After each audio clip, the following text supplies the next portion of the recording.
To begin, take one card from the pouch and place it into the infeed. Make sure that the two tabs are tucked underneath the guides. Use the count function to run the card through the recycler. It will be returned to the reject bin.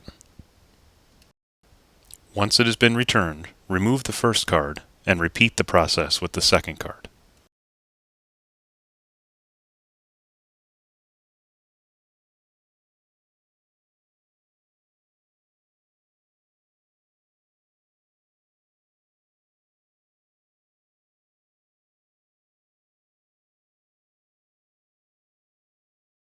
Once both cards have been run, open the recycler and unlatch the camera area.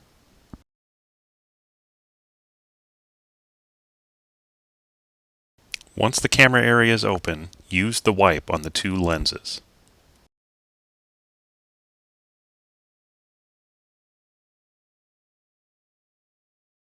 When the lenses have been wiped, close and relatch the camera area, then close the TCR.